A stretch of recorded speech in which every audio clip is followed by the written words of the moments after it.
Welcome once again to our podcast on landlordsjournal.com. Today is October the 2nd, 2011. Today we're talking about being a hard-nosed landlord. We're going to define it and discuss why you should be one and why it is important for your business. You can check us out on landlordsjournal.com as usual. Be sure to participate in our forums. We encourage your participation. Thank you once again.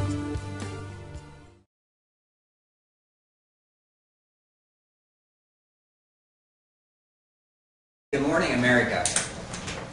Welcome to landlordsjournal.com.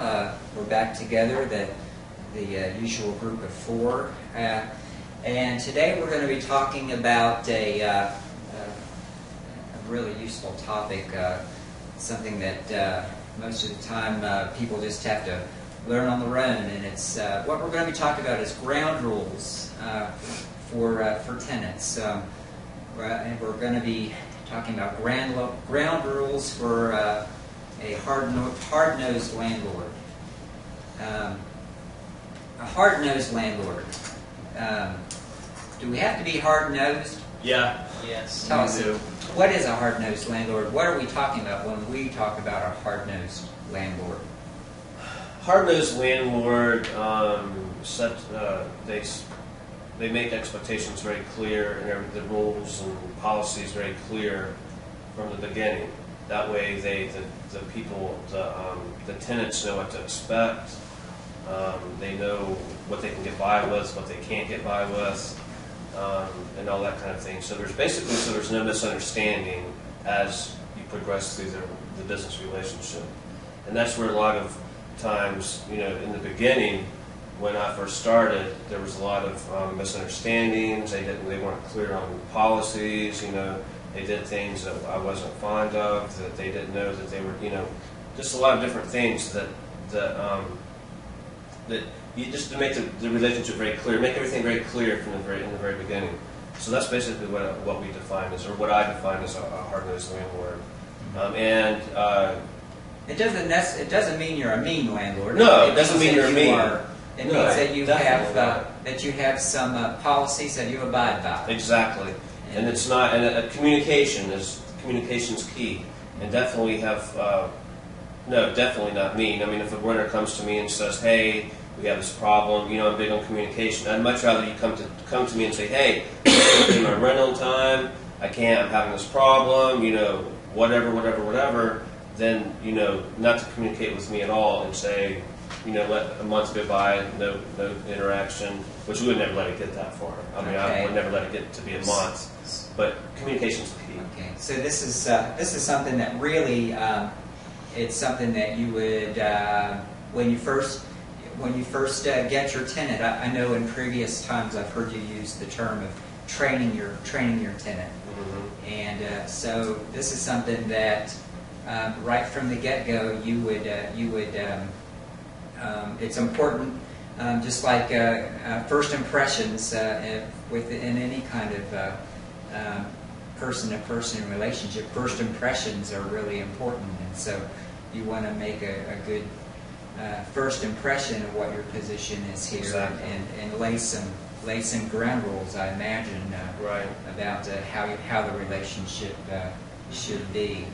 And that's why we have basically not our lease itself, but the lease and the paperwork that's attached to it. It's about 45 pages long, and it takes about an hour to go through everything to let them know what our policies are, what they need to understand. Just to set, like you said, set the groundwork for the relationship, because it's a business relationship, to make sure everything's clear on everything.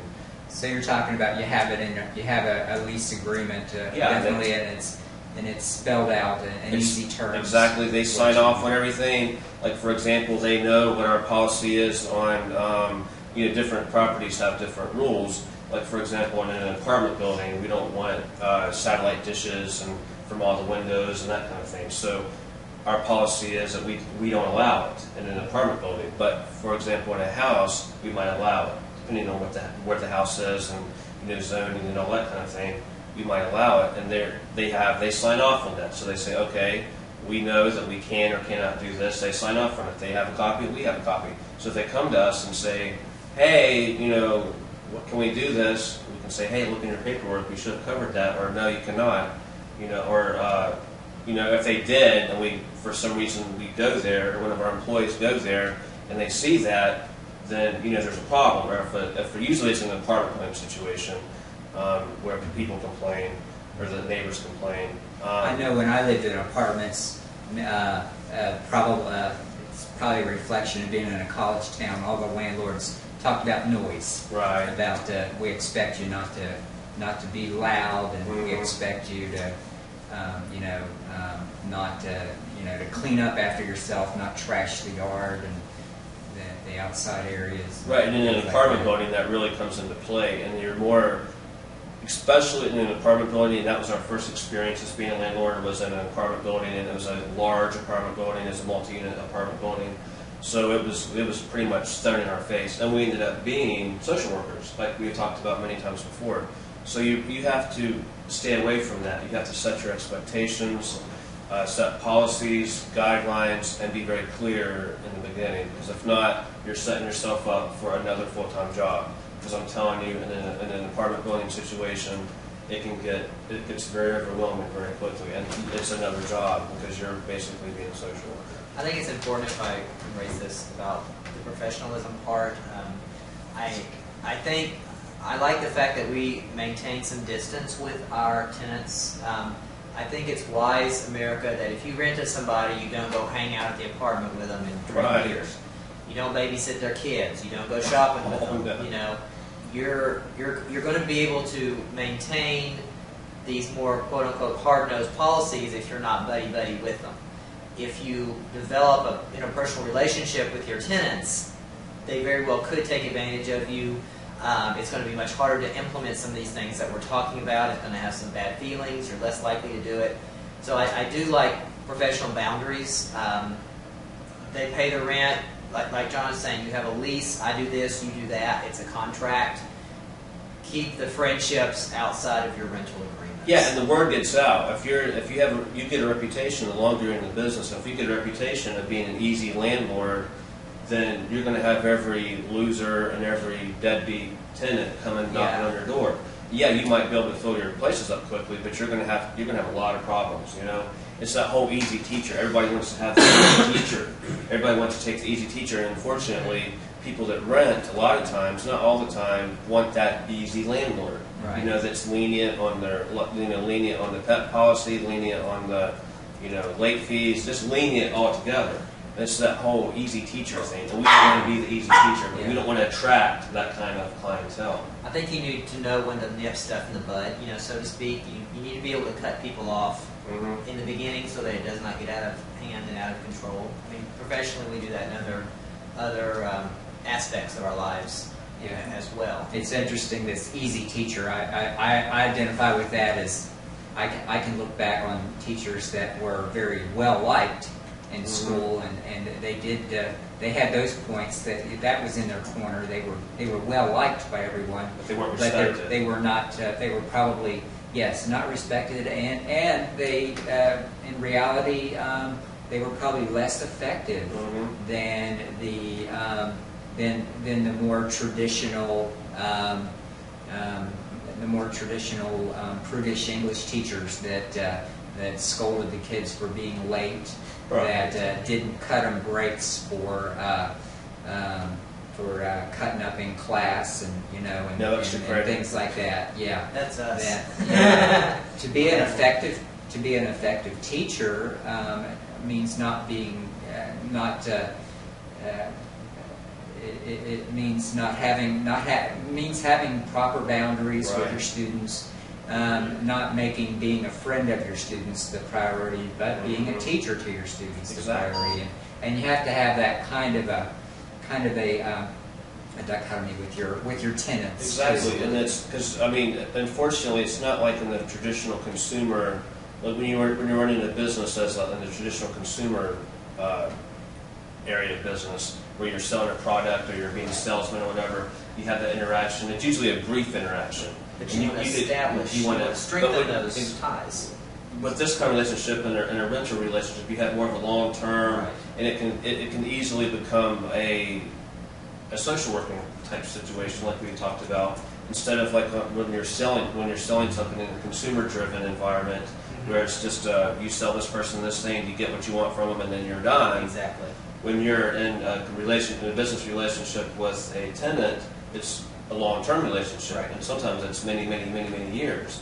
You know, and after they've been there 20 years, then maybe you can cut them a little slack. You know, How many maybe years? you look 20. I mean, there's people that have rented off people. I mean, I know people personally that they've rented off them for 30 years. You know, Right. for whatever reason. You know, I mean, but then maybe you can cut them slack, or you can when someone's been with you that long, it's different.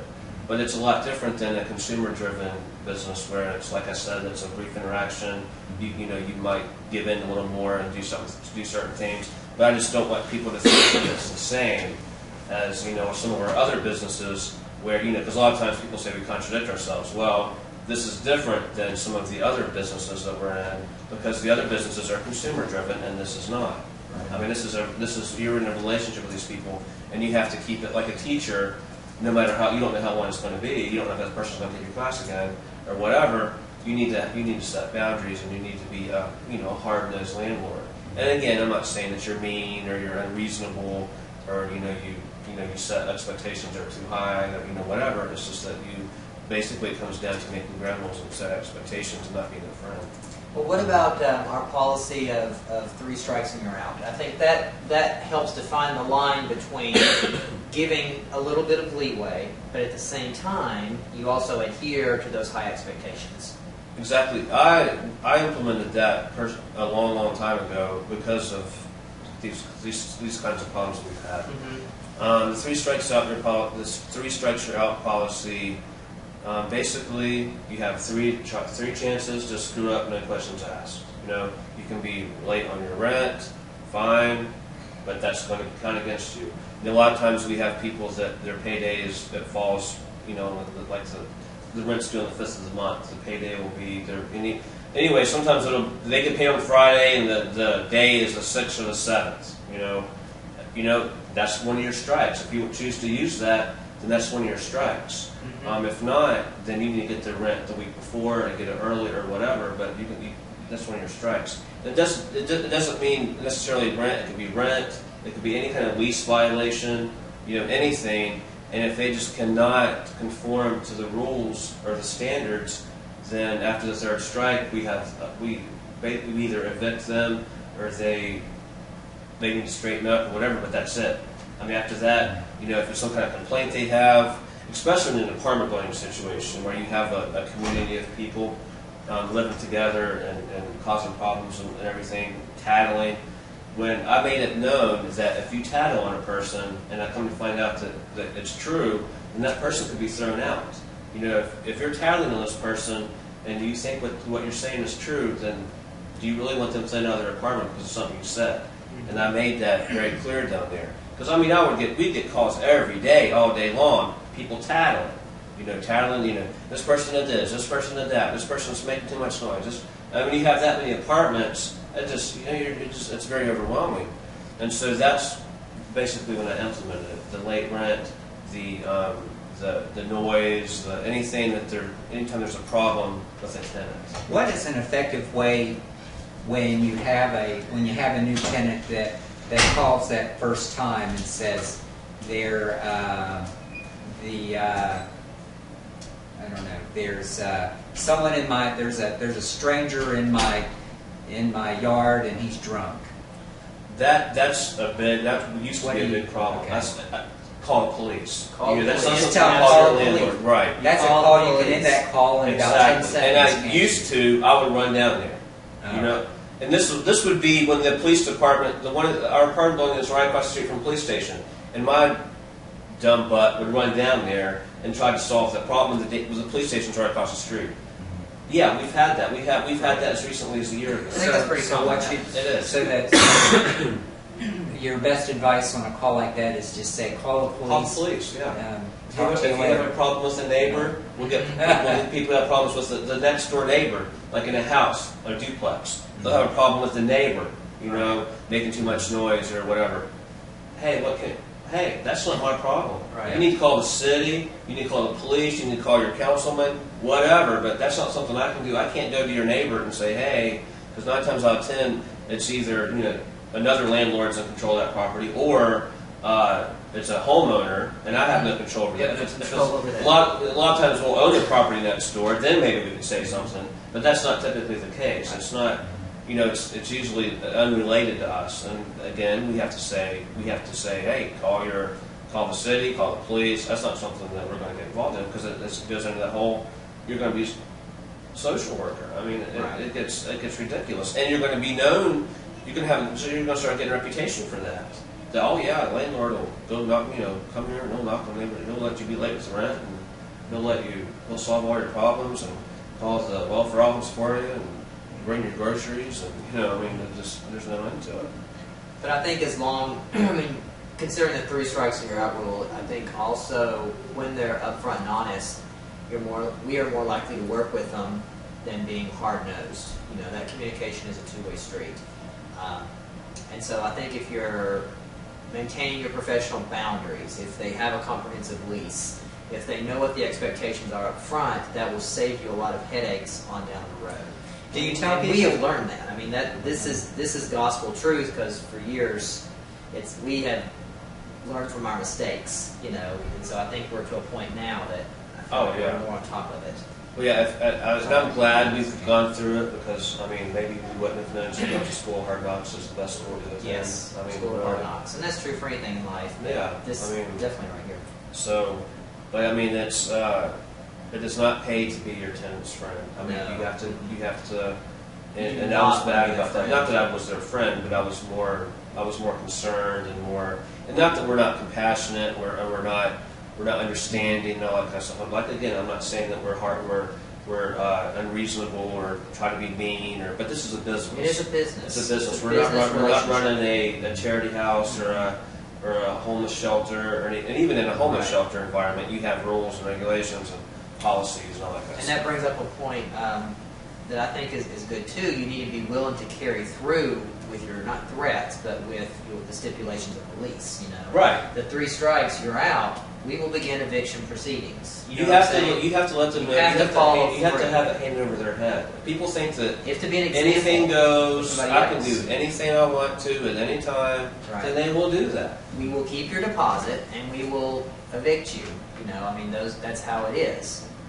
I think that's an important part of this too. Is that that's a whole other issue. But I think one of the basic practices of a good hard-nosed landlord would be collecting a deposit. So you have that as part of their incentive for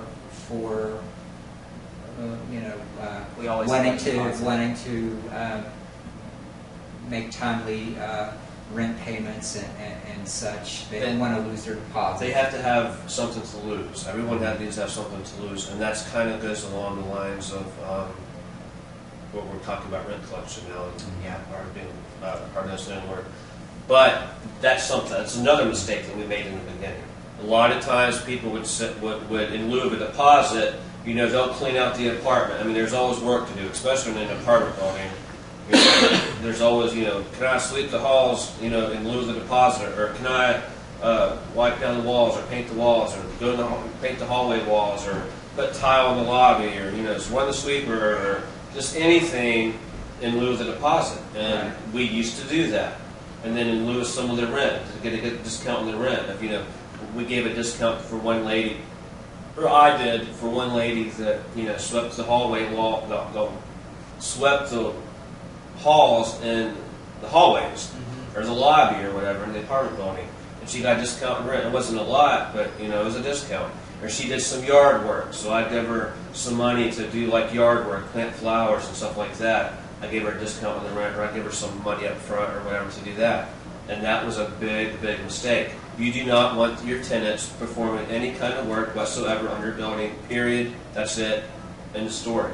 Never, ever, ever, ever, ever will they do that, because then it's the ball is in their court. They will have it handed over your head. Well, I did You're this. setting a precedence. You're setting a precedence, exactly.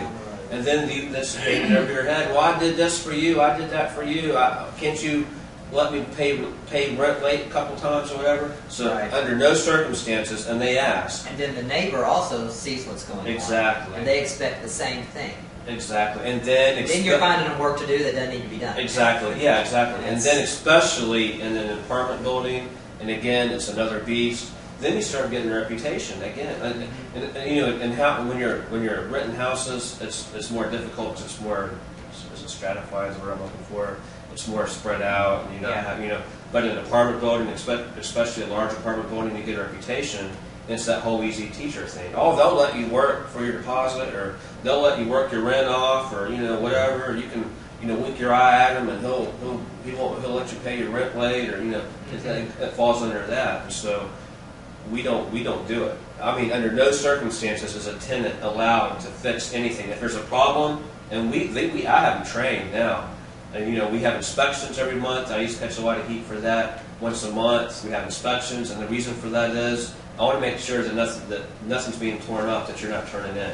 I mean, if something's being torn up, that you know, like for example, on one of the properties, the bathroom floor was caving in. He knew it was rotting. It was rotting to the ground to the point where it looked like you're going to fall to the basement. But anyway, that's something that if he didn't bring it to our attention, or if we didn't have a monthly inspection, it would have gone unnoticed, and then it would have cost us thousands of dollars more than it would have originally cost, because he didn't want us in his apartment for whatever reason. He didn't want us in there because he was, running a meth lab, or because he was dirty, or had roaches, or whatever. But we have monthly inspections. Those are hypotheticals. Those things that. No, we haven't had any meth lab situations. Yeah. But I'm saying that's very important that you keep an eye on your property, and that we're going off topic, but that's part of the being a hard-nosed landlord. One last thing that I'm interested in. One last thing I'm interested in getting some enlightenment on is about the rent the monthly transaction, the rent collection transaction. Is it important to tell them, give them instruction as to how that is supposed to go down? Exactly. What do you? They need to come to me, to our office, to mail it. They need to get the rent to us, me, in a timely fashion. It's not my job to go and chase after rent, knock on doors, beg for the money. I don't beg for money. They need to come to me to give me the money. If it's not there after the third day, then I don't even knock on the door. I just leave a note, and they're subject to eviction. I don't even mess with it. It's up to them to get the rent to us, because if you set that precedence again, you're going to be chasing everybody down for rent. You're going to be knocking on the doors, and again, like I said, our first experience was with the apartment building. So again, we were chasing people for rent. So we had knocked on all the doors. Where's the rent? Where's the rent? Where's the rent? Where's the rent? Where's the rent? That went on for about 3 years. No. So then you're doing threshold negotiations and everything else. Exactly. Well, time's up. I guess so. Yeah. Well, we were trying to be more efficient, America. Yes. Be more timely. We've been talking some about ground rules.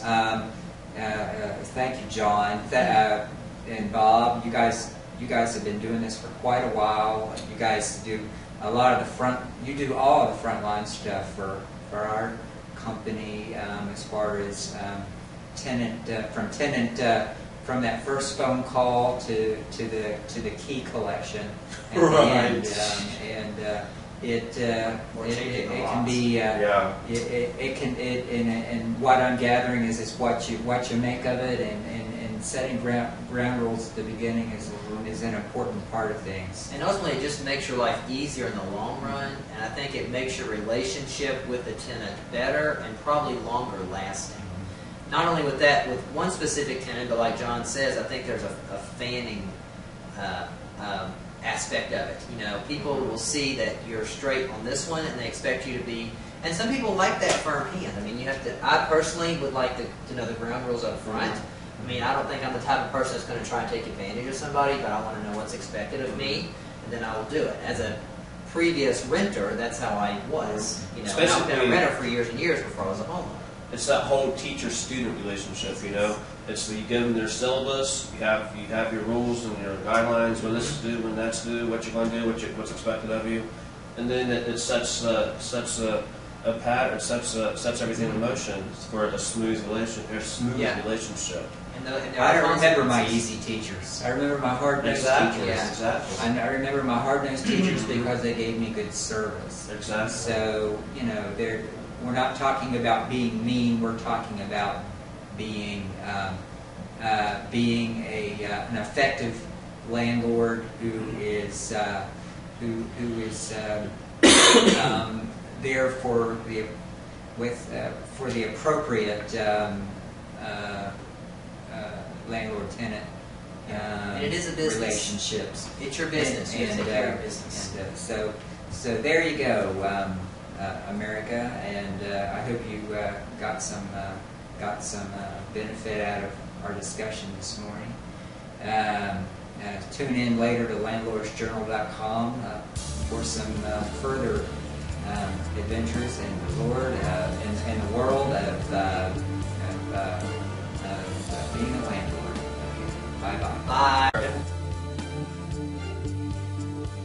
And thank you once again for joining us here on landlordsjournal.com for our weekly podcast every Sunday morning at 9 o'clock. Please keep in touch on our website, check out our forums, and keep abreast of the latest news here on landlordsjournal.com. We anticipate on having our call-in feature, our call-in show, active before the end of the year. Once again, thank you for joining us here on landlordsjournal.com, and be sure to tune in next week. Thank you.